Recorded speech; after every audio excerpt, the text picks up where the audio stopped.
سورہ مدثر۔ سورہ مدثر کا تعارف۔ رکوع اور آیات کی تعداد۔ اس صورت میں 2 رکوع اور 56 آیات ہیں۔ سورہ مدثر کے مضامین۔ اس صورت کی ابتدائی آیات میں تبلیغ دین کے حوالے سے حضور اقدس صلی اللہ تعالیٰ علیہ وآلہ وسلم کی تربیت فرمائی گئی اور کافروں کی طرف سے ملنے والی ایذاؤں پر صبر کرنے کی تلقین کی گئی۔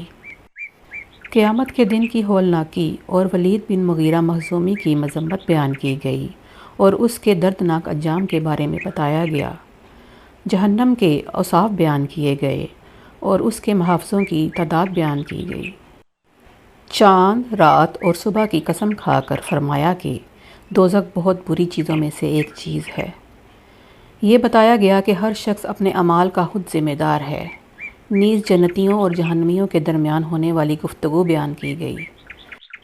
مشرکین کی نادانی اور بیوقوفی بیان کی گئی کہ جس طرح شیر سے خوف زدہ ہو کر گدھا بھاگتا ہے، اسی طرح یہ لوگ نبی کریم صلی اللہ تعالیٰ علیہ وآلہ وسلم کی تلاوت سن کر ان سے بھاگتے ہیں۔